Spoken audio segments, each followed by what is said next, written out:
Good day to all. Spicy ജേണിയുടെ പുതിയൊരു എപ്പിസോഡിലേക്ക് സ്വാഗതം. കുറേ കാലങ്ങൾക്ക് ശേഷമാണ് നമ്മളൊരു ട്രാവൽ വീഡിയോ അപ്ലോഡ് ചെയ്യുന്നത്. അത് നമ്മൾ ഫാമിലി ആയിട്ടാണ് ട്രാവൽ ചെയ്യുന്നത്. അപ്പോൾ നമ്മൾ എങ്ങോട്ടാണ് പോകുന്നത്? ഇപ്പോൾ ഉള്ളത് തിരുവനന്തപുരം സെൻട്രൽ റെയിൽവേ സ്റ്റേഷനിലാണ്. നമ്മൾ പോകുന്നത് മൂകാംബികയിലോട്ടാണ്. അതെ, നമ്മളൊരു 8:30 ആയപ്പോഴത്തേക്കും തമ്പാനൂരെത്തി. 9:10 അല്ലേ നേത്രാവതി? അതെ, 9:10 നേത്രാവതി ട്രെയിന്. പ്ലാറ്റ്ഫോം നമ്പർ 3 അപ്പോൾ നമ്മൾ പയ്യെ എസ്കലേറ്ററൊക്കെ കയറി ഇങ്ങനെ യാത്ര തുടരുകയാണ്. മാർച്ച് 29 രാവിലത്തെ ട്രെയിനിനാണ് നമ്മൾ പോകുന്നത്. ഏകദേശം ഒരു 3-3.5 വർഷത്തെ ആഗ്രഹമായിരുന്നു നമ്മൾ 5 പേരുമായിട്ട് ഒരുമിച്ചൊരു യാത്ര പോകണം. അത് മൂകാംബികയിലോട്ട് തന്നെ പോകാൻ പറ്റിയാൽ വലിയ സന്തോഷം എന്നുള്ളത്. അപ്പോൾ ഇപ്പോൾ മോക്ക് 1 വയസ്സ്, മാർച്ച് 28 1 വയസ്സാവുന്നു. അതിൻ്റെ തൊട്ടടുത്ത ദിവസം മാർച്ച് 29 നമ്മൾ ഈ യാത്ര പ്ലാൻ ചെയ്തിട്ടുള്ളത്. നമ്മളങ്ങനെ ട്രെയിനിൽ കയറുകയാണ്. എല്ലാവരും കംഫർട്ടബിളായിട്ടുള്ള ഡ്രസ്സിലൊക്കെയാണ്. മോളുടെ ഫസ്റ്റ് ലോങ് ട്രിപ്പ് കൂടിയാണ്. അതുകൊണ്ട് തന്നെ ഏകദേശം 1 വർഷത്തിന് ശേഷം നമ്മൾ പോകുന്ന ലോങ് ട്രിപ്പും നമ്മുടെ ലോങ് ട്രാവൽ വീഡിയോയുമാണിത്. നമ്മുടെ മോളിപ്പോൾ റോംബറൊക്കെ ഇട്ട് യാത്രയ്ക്ക് തയ്യാറെടുത്ത് ഇരിപ്പുണ്ട്. അവൾക്കൊരു ഭയങ്കര ഫ്രഷായിട്ടുള്ള ഫസ്റ്റ് എക്സ്പീരിയൻസ് ആയിരുന്നു. ഇങ്ങനെ ജോളിയായിട്ട് AC-യിൽ നല്ലൊരു ട്രിപ്പ് പോയിട്ട് വരിക എന്നുള്ളത്. അവൾ എങ്ങനെയായിരിക്കും അഡാപ്റ്റ് ആവുമോ ഇല്ലേ എന്നുള്ളത് നമുക്കൊരു കൺഫ്യൂഷൻ ഉണ്ടായിരുന്നു. പക്ഷേ അവൾ നന്നായിട്ട് അഡാപ്റ്റ് ആയിട്ടുണ്ട് യാത്രയോട്. കുറേ നേരം ഇരുന്ന് മടുക്കുമ്പോൾ നമ്മൾ വന്നിങ്ങനെ കണ്ണാടിയൊക്കെ നോക്കി വീഡിയോ ഒക്കെ എടുത്ത് പുറത്തോട്ടൊക്കെ നോക്കി നിന്നു.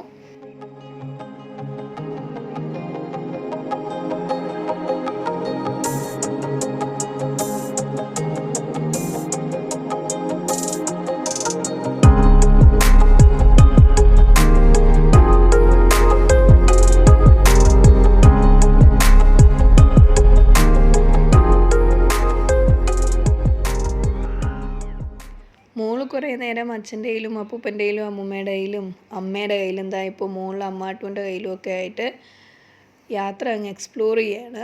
അപ്പോൾ ഇതിൻ്റെ ഇടയ്ക്ക് ബുക്കൊക്കെ വിൽക്കാനായിട്ട് കൊണ്ടുവന്നിട്ടുണ്ടായിരുന്നു. ഒരുപാട് ഇംഗ്ലീഷും മലയാളവും ബുക്സ് ഉണ്ടായിരുന്നു. ബെസ്റ്റ് സെല്ലേഴ്സ് ആയിട്ടുള്ള ഒരുപാട് ബുക്സ് ഉണ്ടായിരുന്നു. അപ്പോൾ നന്നായിട്ടൊന്ന് നോക്കിയതിന് ശേഷം നമ്മൾ 1-2 ബുക്സ് അനിയത്തിയും ഞാനും പർച്ചേസ് ചെയ്തിട്ടുണ്ടായിരുന്നു.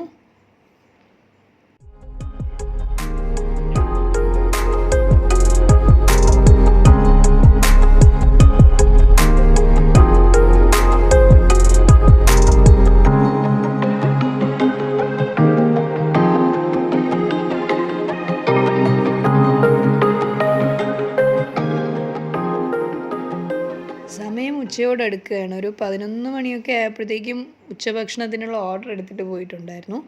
അപ്പോൾ അമ്മയ്ക്കും എനിക്കും വളരെ കുറച്ച് മാത്രം പുറത്തുനിന്ന് ഭക്ഷണം കഴിക്കുന്നവരായിട്ട് ഞങ്ങൾ 2 പേരും കൂടി ഒരു വെജ് ബിരിയാണി പറഞ്ഞു.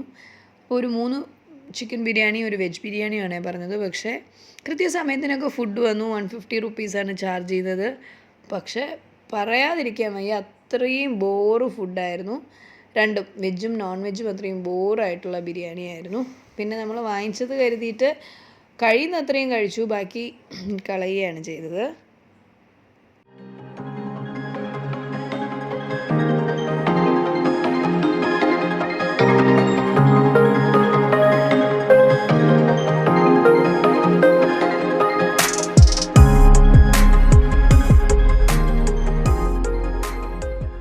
നമ്മളങ്ങനെ കുറേ നേരം ഫോണൊക്കെ നോക്കി ഇടയ്ക്ക് പുറത്തോട്ടൊക്കെ ഇറങ്ങി നിന്നു, കുറച്ചൊന്ന് നടക്കുകയൊക്കെ ചെയ്തു. പക്ഷേ അമ്മയ്ക്ക് എപ്പോഴും ഇഷ്ടമുള്ള ജോലി ഒരു ബേബി സിറ്ററുടെ ജോലി അമ്മയ്ക്ക് ഭയങ്കര ഇഷ്ടമാണ്. അതുകൊണ്ട് അവളെ നോക്കുക, അവൾക്ക് ഭക്ഷണം കൊടുക്കണം, അവളെ ഉറക്കുകയൊക്കെയാണ് അമ്മയുടെ ഏറ്റവും ഇഷ്ടപ്പെട്ട മേഖലകൾ. അപ്പോൾ അമ്മ അങ്ങനെ അതിലൊക്കെ അഭിരമിച്ചിരിക്കുകയാണ്. ഇപ്പോൾ സമയം ഇരുട്ടുന്നുണ്ട്, രാത്രിയായിട്ടുണ്ട്. ടൊമാറ്റോ സൂപ്പും ബ്രെഡ് ക്രംസും കൂടെ ഇട്ടുള്ള സൂപ്പ് ഉണ്ടായിരുന്നു. നല്ല ക്ലൈമറ്റിന് ചേർന്ന പോലെ നല്ല ടേസ്റ്റായിട്ട് ഒരു സൂപ്പ്. ആകെ ട്രെയിനിൽ കിട്ടിയ ഇന്നത്തെ ഭക്ഷണത്തിൽ ഏറ്റവും രുചികരമായിട്ടുള്ള ഭക്ഷണം എന്ന് വേണമെങ്കിൽ പറയാം. അത് ടൊമാറ്റോ സൂപ്പായിരുന്നു. അപ്പോൾ 1-2 നമ്മളത് മേടിച്ചിട്ടുണ്ട്, അത് കഴിച്ചു. അവൾ പക്ഷെ നല്ല കമ്പനിയായിരുന്നു കേട്ടോ. കൂടെ ഉണ്ടായിരുന്ന നമ്മുടെ ഓപ്പോസിറ്റ് ഉണ്ടായിരുന്ന യാത്രക്കാരുമായിട്ടൊക്കെ നല്ല ഭയങ്കര കമ്പനിയായിരുന്നു. അപ്പോൾ അവരൊക്കെ എടുത്തു, 1-2 പേര് സെൽഫിയൊക്കെ എടുത്തു അവളെ വെച്ചിട്ട്. അവളങ്ങനെ കുഴഞ്ഞിരിക്കുകയാണ് നമ്മളെല്ലാവരുടെയും കൂടെ. നമ്മളെല്ലാവരും ഉറങ്ങാൻ കിടന്നു. രാത്രി 1:30 ആകുമ്പോഴായിരിക്കും നമ്മൾ ബൈന്ദൂർ എത്തുന്നത്. ബൈന്ദൂരാണ് നമ്മൾ റൂമും ഒക്കെ ബുക്ക് ചെയ്തിട്ടുള്ളത്. ബൈന്ദൂർ എത്തുന്നത് 1:30-ആയിരിക്കും. ഇപ്പോൾ നമ്മൾ ബൈന്ദൂർ സ്റ്റേഷനിലേക്ക് ഇറങ്ങി. തൊട്ടടുത്ത് തന്നെയാണ് അംബിക ഇൻ്റർനാഷണൽ എന്ന് പറഞ്ഞ ഹോട്ടലിലാണ് നമ്മൾ സ്റ്റേ ചെയ്തത്. അപ്പോൾ നമ്മളിത് ആ ഹോട്ടലിലോട്ട് എൻട്രി ചെയ്തുകൊണ്ടിരിക്കുകയാണ്. വരുന്ന വീഡിയോസിൽ അമ്പല ദർശനവും അതുപോലെ തന്നെ റിട്ടേൺ ട്രിപ്പും ഒക്കെ കാണാം.